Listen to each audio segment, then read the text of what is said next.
Listen, I know I cut all of that out just to please you. And by the way, folks, we started this conversation prior to going on the air with Dave going, "We are cutting the letters." That's right. That is very true. He doesn't want to do his homework. He wants to cut the letters. He's got an appointment tonight. I think he's got a massage appointment or something. You know what? Just because you can doesn't mean you should. All right. That's all I'm saying. All right. Yeah, good point. But excellent, but really great question. And a lot of people have asked about that, like, what should they do for a tribute concert? Right. And a lot of people suggest, Dave, what you have suggested. And really, that is the ideal way to go. Will it happen? Well, first of all, there's COVID, right? That's number one. Right. But even without COVID, would it happen? I don't know. I really don't know if Al is really keen on doing anything like that. And Dave and Sam getting them to put egos aside. I mean, good luck with that. So, great idea. Well, again, it's a what if. No, it is a what if. Yeah. I get that. But, like, Queen was able to do it, right? Because they put on their big boy pants. Yeah. And they were able to do it. And they raised a ton of money for charity. Right. And it was one of the more memorable concerts of the 90s. And who was the star of the show? Gary Cherone. That's right. Let's not forget it. Him, and I know him, and Extreme stole the show. Killed it.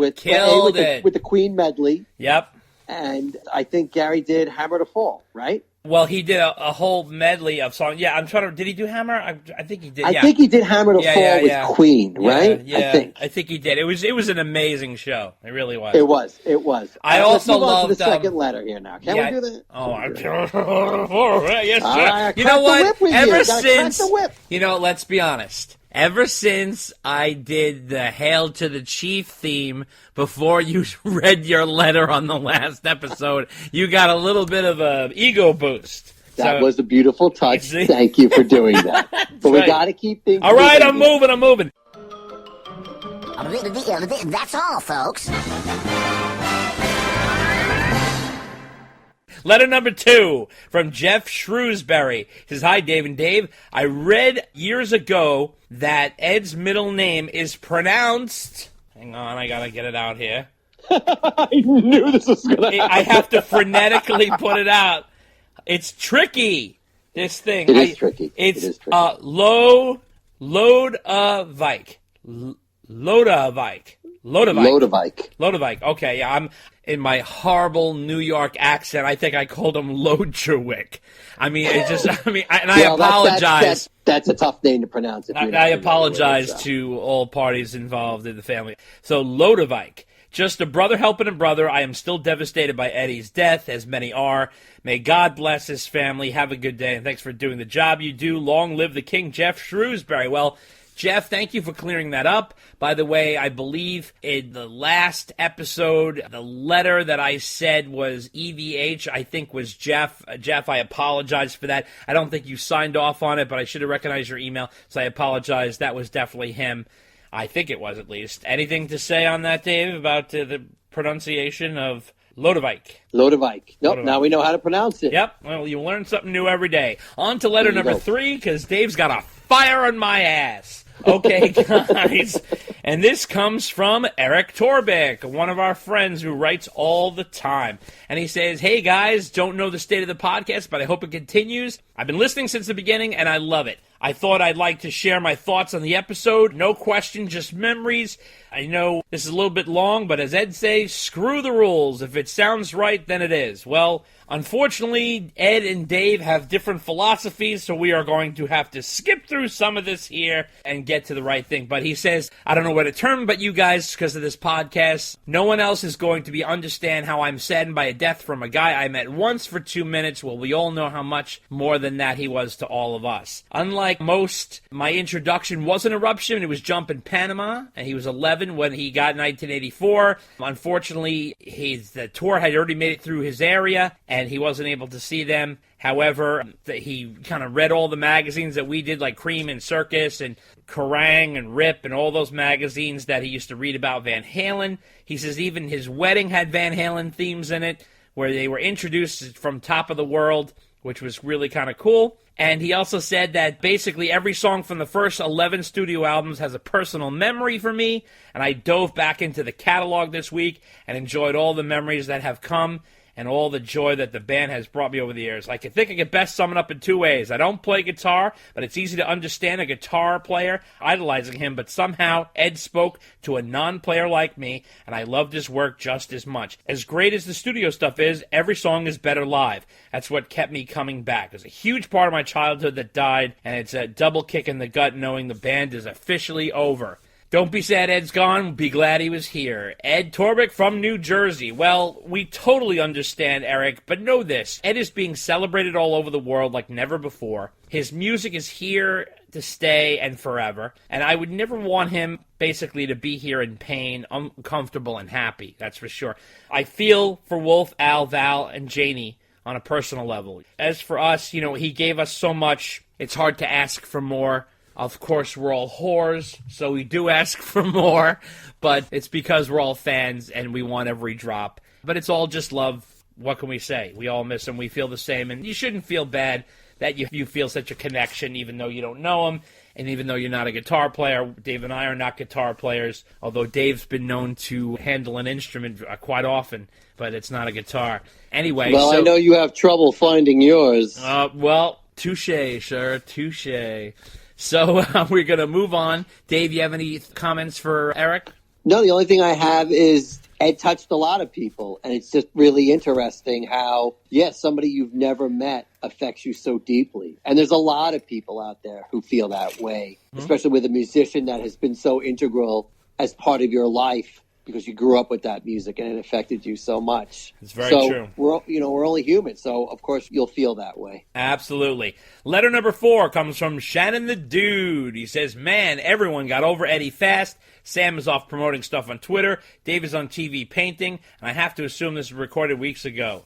Well, Shannon, I think you got to take a chill pill because Sam and Dave were not trying to be insensitive. These are their own projects. You can't fault them for having them. They love Ed. They miss Ed, I'm sure, but those things really were not a slight to Eddie's passing. In fact, they were all done and planned earlier before his passing. Obviously, Sammy ended up filming his special right at the cusp of Ed's passing, and that was unfortunate, but I think he did a nice job tributing Ed. And as you heard from the news, Dave even incorporated tributes to Ed in his artwork. So, they're all thinking of Ed. It's impossible for them not to. So I think stuff will happen going forward where they'll honor him even more, but I don't think you should give them shit. So what do you think, Dave? You don't stop living. You don't stop living. That is true, and these letters don't stop either, so we got to move on to letter number 5, coming from Tim O'Brien from Brooklyn. And he says, early this summer I came upon your podcast and was feeling Eddie's situation was not likely good. I was in the 7th grade when Van Halen hit the charts, and it changed my taste in music and started my long love of the genius of Eddie Van Halen.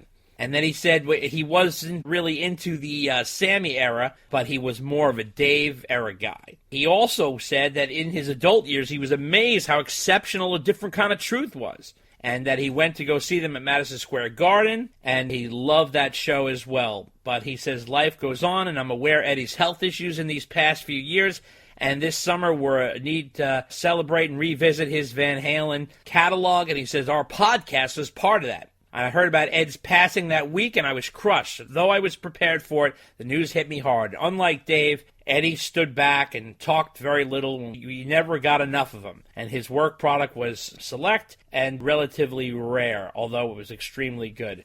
Now, he says, and I want you to listen up tight on this one, and I'm not shortening this paragraph because I'm taking a stand. I am writing to say that I've never listened to Van Halen 3 until Eddie died. Hearing it fresh, knowing he was gone, and he wanted to make those songs was quite moving. Some of those songs coming from a guy who went through a lot, whose marriage failed, and his music was losing its audience, struck me. The music was unexpected and even sad in places. Hearing Ed sing the last song was a shock and kind of beautiful too. Artists evolve and sometimes move away from their popular style towards what they are feeling, even if it's not as acceptable or popular.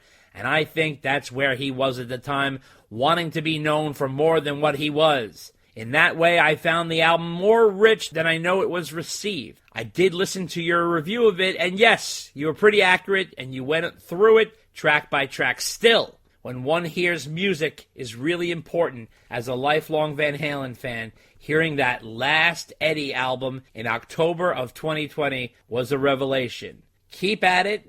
And now we all need to nudge Wolf and Alex to release some music and shelved products. Thanks for your forum. Tim O'Brien from Brooklyn. Okay, so, Dave, take one up the keister on that one. Yes, I think Van Halen 3 needs to be re-examined. I want to tell Tim, start digging into the Hagar years, because there's some great stuff in there that you have missed. If you want, I'll send you a Spotify playlist if you want to get you going. And How Many Say I is growing on me because I think it holds some extra weight now. And I'd like to hear from the other man they call Dave. So go ahead, Dave. What do you have to say for this whole soliloquy here? My opinion on How Many Say I hasn't changed, nor has Van Halen 3. Although I do like the perspective that this last letter has on the album and where Ed's head was at the time. So very valid points, but does not change my opinion of the album. Has some good points, but somebody really needed to push back on Ed to help him make an even better album. You won't give it another pass? I do listen to some songs every once in a while, but, like I was listening to Ballad or the Bullet more than once these past few weeks because I think it has relevance. But right. Like I said, there's some good points of the album, but it needed some help smoothing it out and reining things in. So that's just where I feel about it. So what can I tell you? And to that I say, cranky man, he just wants to get through the letter short. Music is not absolute. It's art. All right, Everybody it's interprets art. It differently. is art, and so are these letters. So we're on to letter number 6, and it comes from Johnny Booth from Fredericksburg, Virginia. Hello, Dave and Dave. First, I'd like to thank you for carrying the Van Halen flag. What you do really matters, and perhaps it has a renewed importance to all of us. Like so many others, Edward's passing has had a profound effect on me. The day he passed, I was on my front porch arranging my Halloween decorations when I got a text from my friend sharing the news. My heart sank, and I literally went numb, and I sat there for a while, and I decided to pour myself a Jack Daniels and make my way to the back deck. And his wife checked on him, and she said, "What are you listening to?" And he said, Van Halen. He spent the evening listening to Right Here, Right Now, the live album from 1993, and he decided to go to bed. And then he knew he'd wake up in a whirl without Edward Van Halen. I know many musicians took to social media recording tributes to Eddie on guitars, keyboards, but for some reason I couldn't bring myself to do it over the week. But I know that this is odd, and it seems like the most Ed thing to do. When I saw a video of Zakk Wylde posted on Instagram of Edward basically saying, "Keep playing, don't ever stop." And I suddenly, again, felt the fire, like the first time I heard Van Halen. And of course, I played. My wife made a great point that she liked to share with everyone. She told me that even if I didn't personally know Ed, I was blessed to have someone that I respected and loved so much, and whose influence literally changed the course of my life. Not everyone has someone like that, and knowing this has brought me comfort and helped me to be more grateful than sad for myself, my fellow fans, and the people who actually did know Edward. Finally, the day after Edward passed, my wife and I had a meeting at our local animal shelter to meet a puppy that we were interested in adopting. The puppy jumped into my arms, and of course we took him home with us. We named him Halen. Johnny Booth from Fredericksburg, Virginia. All right, Johnny, so listen. You are killing me, bro, that's for sure, because I have a weak spot for dogs, that's for sure. You'll get a kick out of this, Dave. So I'm not a big alcohol guy, but I have been drinking mad amounts of whiskey.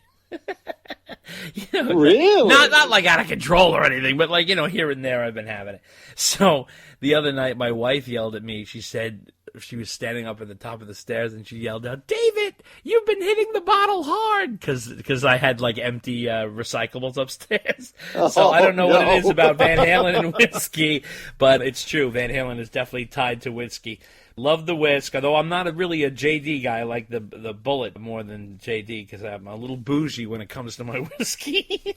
But listen, the puppy, man, dogs are my weakness. I love puppies, and my puppy died 2 years ago. My puppy was named Sam, so another name within the Van Halen family. So I know, but puppies bring out great joy and energy, and so you should definitely take care of Halen and enjoy him. And as for Ed, it's easy to endear yourself to Eddie Van Halen